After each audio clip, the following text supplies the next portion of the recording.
India voice, आपकी सोच, आपकी आवाज।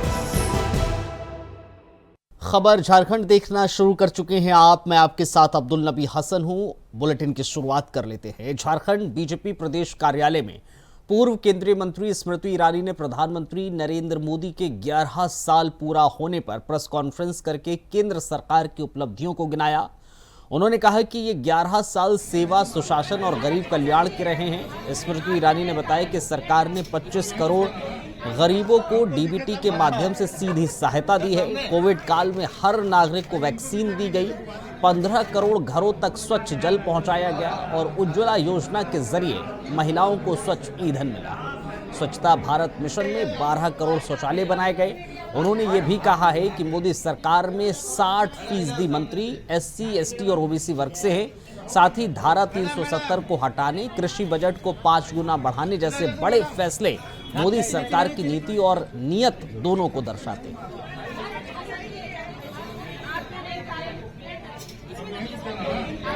के माध्यम से भारत की सेना ने अपने पराक्रम, अपने शौर्य, अपने धैर्य से विश्व में इतिहास रचा। आज अगर हम डिफेंस की बात करें तो हमारा एक्सपोर्ट 34 गुना बढ़ा है। लेकिन ऑपरेशन सिंदूर में भारत की मेक इन इंडिया डिफेंस व्यवस्था का लोहा माना गया है। उसके लिए प्रधानमंत्री मोदी विशेष बधाई के पात्र हैं। चाहे वो धारा 370 का हटना हो, चाहे वो 33% महिलाओं के लिए हमारे लोकतंत्र को और महिमामंडित करने वाला लेजिस्लेशन पारित होना हो, चाहे वो काशी विश्वनाथ जी में कॉरिडोर बनना हो। और अगर मैं झारखंड की बात करूं तो इसी प्रदेश से शुरुआत हुई प्रधानमंत्री जनमन योजना की, जिसके अंतर्गत आदिवासी समाज में 24,000 करोड़ की लागत से आवास, सड़क, पेयजल, शिक्षा, इन सब की व्यवस्था बहुआयामी सरकार ने सुशासन को नए स्वरूप में परिभाषित किया है। उसके लिए पुनः 11 वर्षों के सुशासन के लिए भारतीय जनता पार्टी झारखंड प्रदेश की इकाई, राष्ट्र भर के कार्यकर्ता और हमारे समर्थक प्रधानमंत्री मोदी का पुनः आभार व्यक्त करते हैं। मंत्रिमंडल के सभी साथियों का हम अभिनंदन करते हैं। झारखंड एक बार फिर शर्मसार हुआ है। गोड्डा जिले के सुंदर पहाड़ी इलाके में एक आदिवासी नाबालिग लड़की के साथ सामूहिक दुष्कर्म की घटना सामने आने के बाद राजनीतिक गलियारों में उबाल है। पूर्व मुख्यमंत्री रघुवर दास ने इस घटना को लेकर मौजूदा सरकार पर तीखा हमला बोला है। उन्होंने सवाल उठाया है कि आखिर किसके इशारे पर इस जघन्य अपराध को दबाने की कोशिश हो रही है और मुख्यमंत्री हेमंत सोरेन इस पर चुप्पी क्यों साधे हैं, जबकि ये घटना उनके गृह विधानसभा क्षेत्र की है। रघुवर दास ने कहा है कि राज्य में लगातार महिलाओं पर अत्याचार की घटनाएं बढ़ रही हैं और सरकार मूकदर्शक बनी हुई है। उन्होंने साहिबगंज, बोकारो, सिमडेगा, खूंटी और रांची की घटनाओं का जिक्र करते हुए राज्य में कानून व्यवस्था की स्थिति पर सवाल उठाए। उन्होंने मांग की है कि इस मामले की फास्ट ट्रैक कोर्ट में सुनवाई हो, पीड़िता को 4 लाख रुपए तक का मुआवजा दिया जाए। माननीय मुख्यमंत्री हेमंत सोरेन जी के बरेड विधानसभा क्षेत्र के सुंदर पहाड़ी, जो गोड्डा जिला के अंतर्गत आता है, विगत दिनों एक नाबालिग बच्ची के साथ गैंगरेप, दिल दहला देने वाली घटना है। और इस घटना को प्रशासन के द्वारा 2 दिन दबा के रखी गई। तो झारखंड की जनता पूछती है कि किसके दबाव में प्रशासन इस घटना को सार्वजनिक नहीं कर रही है। जब से आदरणीय मुख्यमंत्री हेमंत सोरेन जी राज की गद्दी में बैठे हैं, तब से महिलाओं पर अत्याचार कम होने के जगह महिलाएं, खासकर आदिवासी महिलाएं और बच्चियों पर अत्याचार बढ़े हैं। माझी परगना महल ने आज एक विशाल रैली निकाली और अपने पारंपरिक हथियारों के साथ उपायुक्त कार्यालय के सामने जोरदार प्रदर्शन किया।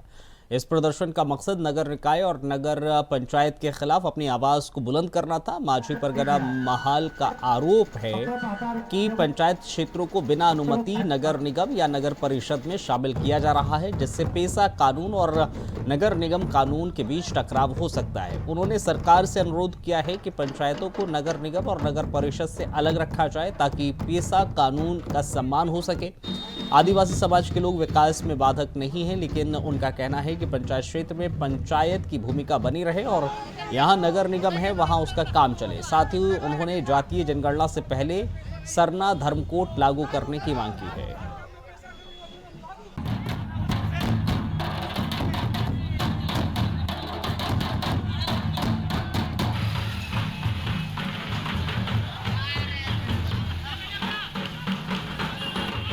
हम लोग पूरा जमशेदपुर इवन हम बारह मौजा मानगो नगर निगम के विरोध में जो असंवैधानिक गठन हुआ है उनके विरोध में हम यहाँ पे धरना प्रदर्शन करने के लिए आए हैं।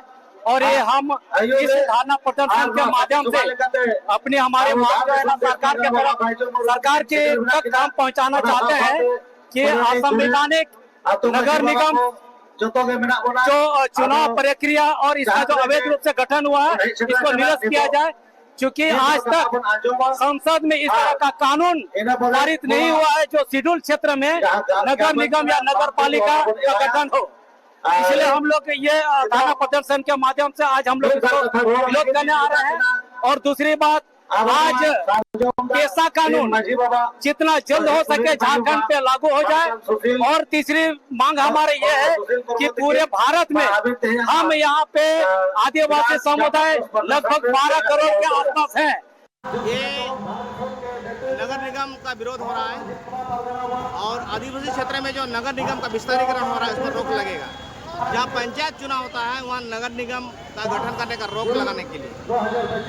और आपको बहुत क्लियर बात बता दे रहे हैं कि पेशा कानून जो बना 1996 में वो 73 मतलब 73वां संविधान को संशोधन करना पड़ा। उसके बाद पूरे जहाँ 9 राज्य हैं जैसे गुजरात हुआ, महाराष्ट्र हुआ, झारखंड हुआ, छत्तीसगढ़ हुआ, आपका उड़ीसा हुआ, तो वहाँ जो है ना पंचायत चुनाव का प्रोविजन अनुसूचित क्षेत्र है। लेकिन आपको बता दे रहे हैं आदिवासी क्षेत्र में जो नगर निगम और नगर निकाय के चुनाव का जो प्रावधान गैर कानूनी तरीके से हो रहा है, इसमें कभी संशोधन नहीं हुआ। संविधान में 5वीं अनुसूची में कभी संशोधन नहीं हुआ। तो इसका मतलब ये नहीं कि डेवलपमेंट देश का रुकना चाहिए, रुकने का मतलब नहीं रुकना चाहिए। लेकिन जहाँ म्यूनिसिपल है जैसे आपका केलकटा हुआ, दिल्ली हुआ, मुंबई हुआ, जहाँ नगर निगम वहाँ होगा। लेकिन आदिवासी क्षेत्र में कभी कानून नहीं बना है तो होना नहीं चाहिए। तो कैसे ये लोग गठन कर रहा है? आपको बता रहे हैं, हम लोग RTI करके निकाले हैं। बिहार नगर पालिका अधिनियम 1978 के झारखंड सरकार द्वारा अंगीकृत किया गया है। उसी आधार पर 2011 में जो है ना एक नगर पालिका अधिनियम बनाया गया है जो गैर कानूनी है। इसमें कानून का टसल हो रहा है।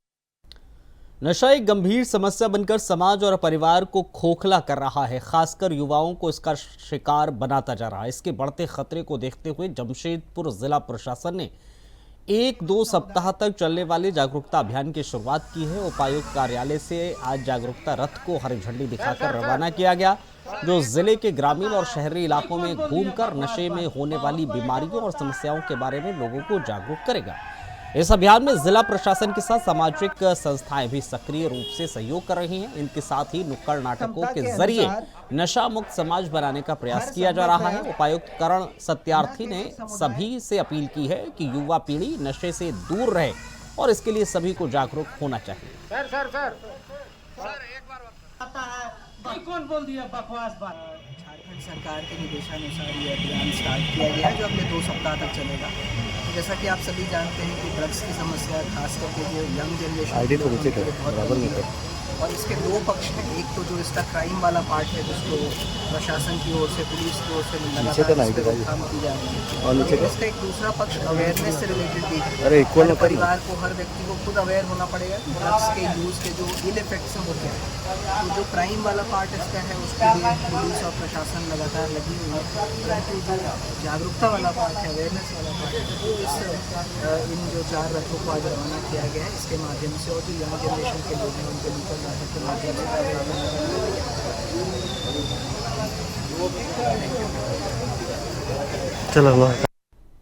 जमशेदपुर ट्रैफिक पुलिस की कार्यशैली एक बार फिर सवालों के घेरे में है। चाबी और हेलमेट छीनने का वीडियो वायरल होने के 24 घंटे के भीतर एक नया वीडियो सामने आ गया है, जो बितुरपुर के रीगल गोल चक्कर का बताया जा रहा है। वीडियो में देखा गया है कि एक युवक बिना हेलमेट पहुंचा, गाड़ी रोकते ही 4 ट्रैफिक पुलिसकर्मी उस पर झपट पड़े, उसकी कॉलर पकड़कर उसकी पिटाई की और फिर घसीटते हुए सड़क किनारे ले गए। इसके बाद कथित रूप से पैसे को लेकर मोलभाव भी होता दिखा। ये पूरा घटनाक्रम कैमरे में कैद हो गया। अब ये वीडियो भी सोशल मीडिया पर वायरल है। लगातार दूसरे दिन इस तरह की घटनाओं से शहर में चर्चाओं का दौर तेज हो गया है। सवाल उठ रहे हैं, क्या ट्रैफिक पुलिस को ऊपर से ऐसा करने की छूट है या फिर आम जनता को डराकर नियम लागू करना नया तरीका बन गया। अब देखने वाली बात होगी 4 पुलिसकर्मियों के इस बर्ताव पर जिला प्रशासन क्या कार्रवाई करता है।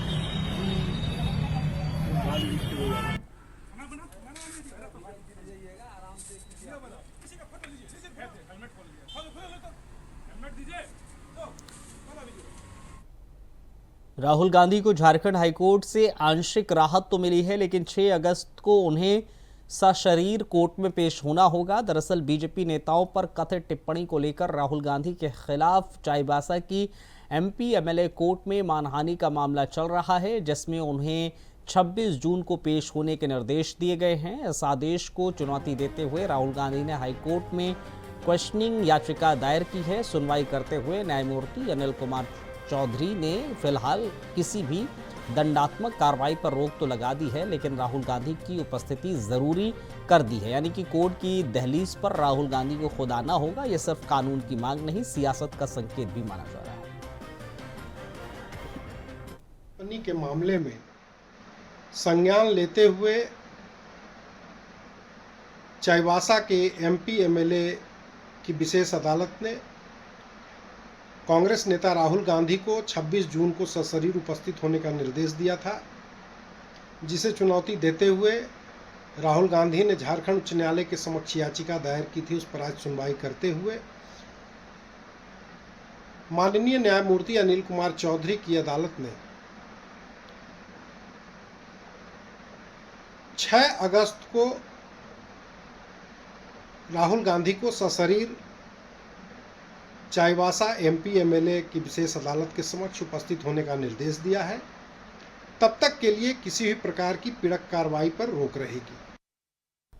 गोड्डा की राजनीति में बड़ा खेला तय माना जा रहा है, जहां बीजेपी को झटका देने की पूरी तैयारी झारखंड मुक्ति मोर्चा ने कर ली है। सूत्रों की माने तो भारतीय जनता पार्टी के कई सक्रिय कार्यकर्ता कल झारखंड मुक्ति मोर्चा का दामन थाम सकते हैं और इस सियासी शिफ्ट का मंच बनेगा झारखंड मुक्ति मोर्चा का भव्य आयोजन, जिसमें जिले भर से नेता, कार्यकर्ता और जनता जुटेगी।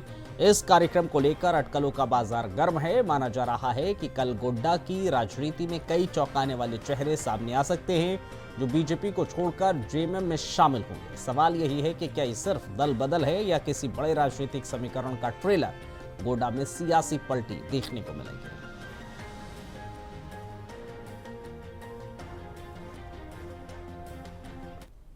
आज के इस प्रेस कॉन्फ्रेंस में मेरे साथ मेरे बगल में भाई और बैठे हुए हमारे जिला झारखंड मुक्ति मोर्चा के सचिव वासुदेव जी, दाहिनी ओर बैठी हुई हमारी डॉक्टर मेरी सोरेन जी, केंद्रीय समिति सदस्य, बगल में बैठे हुए नगर समिति के अध्यक्ष राजकुमार जी। और आज का जो ये प्रेस कॉन्फ्रेंस है, जो आप लोगों को हमने आमंत्रित किया है, मुख्य रूप से कल जिला झारखंड मुक्ति मोर्चा गोड्डा की ओर से एक सम्मान सह मिलन समारोह का आयोजन टाउन हॉल गोड्डा भदडीहा में रखा गया है। जिसमें नवगठित हमारे जितने जिला कमेटी से लेकर के प्रखंड कमेटी, पंचायत कमेटी और नगर कमेटी के जितने नव चयनित पदाधिकारी और सदस्य हैं उनका सम्मान किया जाएगा। और साथ ही साथ आप लोगों को हम बताना चाहते हैं कि बड़ी संख्या में भारतीय जनता पार्टी, जनता दल यू को छोड़ करके और एबीवी के जो कार्यकर्ता हैं वो तमाम कार्यकर्ता बड़ी संख्या में कल आप लोगों को दिखाई पड़ेगा।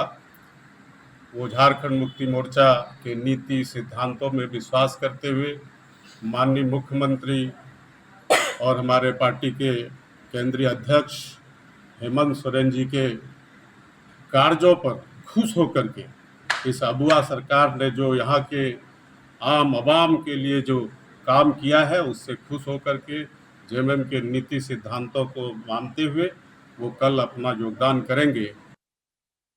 हल्दी पोखर में आस्था, संस्कृति और कला का अद्भुत संगम देखने को मिला है, जहां भगवान भोलेनाथ की आराधना के साथ छऊ नृत्य की भव्य प्रस्तुति ने सबका मन मोह लिया।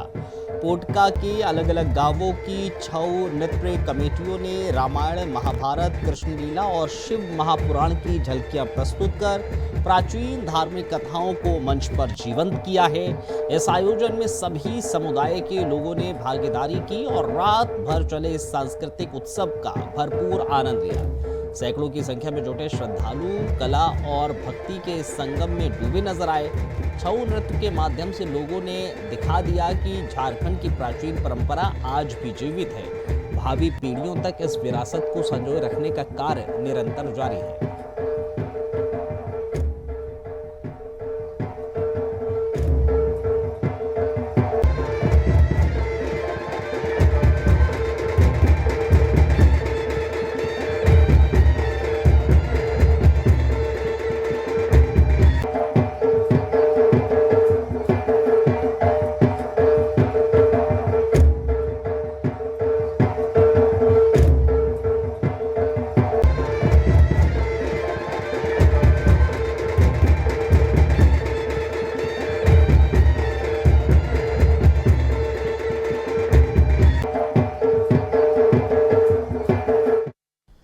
झारखंड सरकार के शराब नीति के खिलाफ बिरसा सेना उपायुक्त कार्यालय के समक्ष एक दिवसीय धरना और प्रदर्शन किया गया। धरना और प्रदर्शन के माध्यम से बिरसा सेना ने सरकार को आगाह करते हुए कहा है कि सरकार शहर में तो शराब बेच रही थी, अब गांव में शराब बेचकर लोगों को शराबी बनाना चाहती है। वैसे बिरसा सेना सहित तमाम आदिवासी संगठन धरने पर बैठकर सरकार के शराब नीति का विरोध कर रहे हैं। साथ ही इन लोगों ने आदिवासी और मूल वासियों की जमीन, बीडीओ और सीओ स्थानीय थाना प्रभारी की मिलीभगत से जमीन बेचे जाने का आरोप भी लगाया है।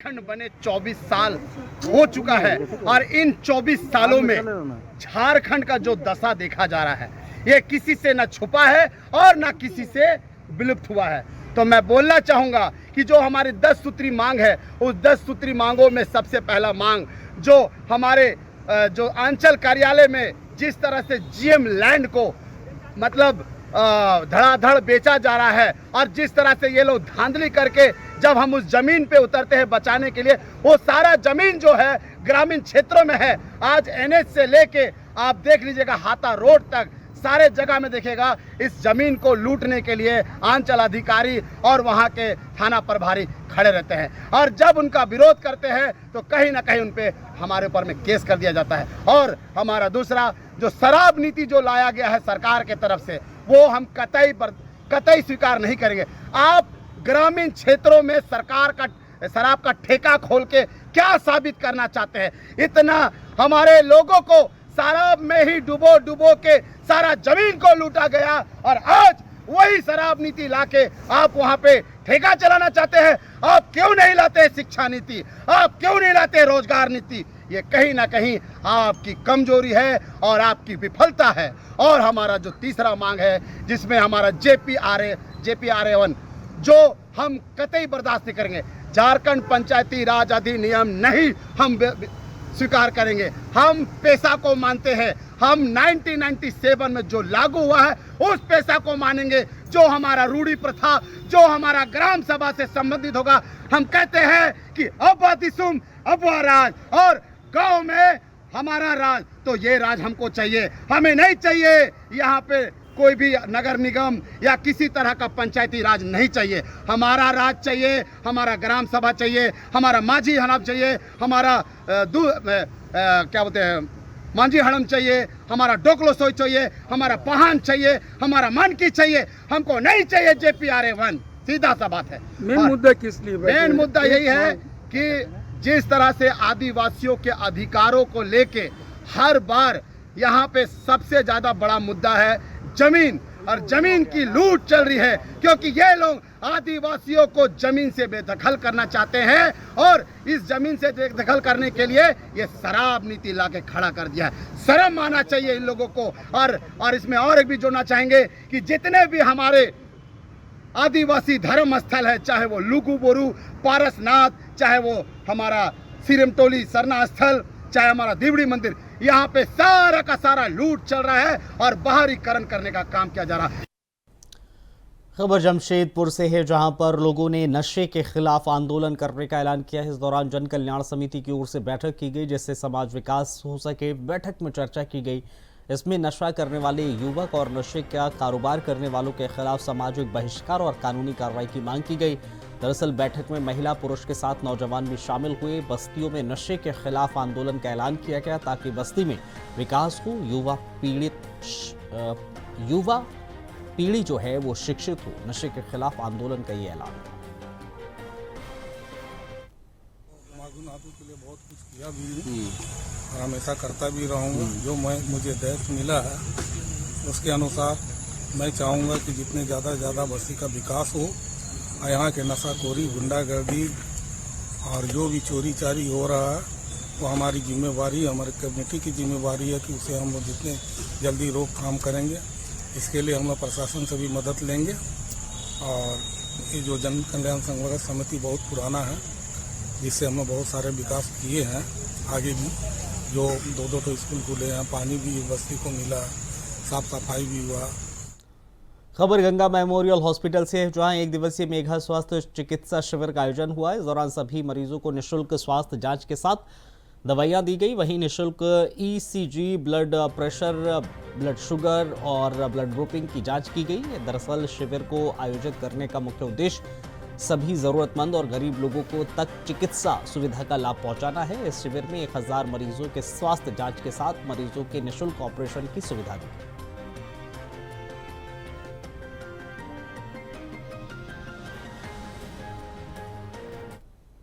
चलिए, इस बुलेटिन में फिलहाल इतना ही। इजाजत दीजिए। नमस्कार।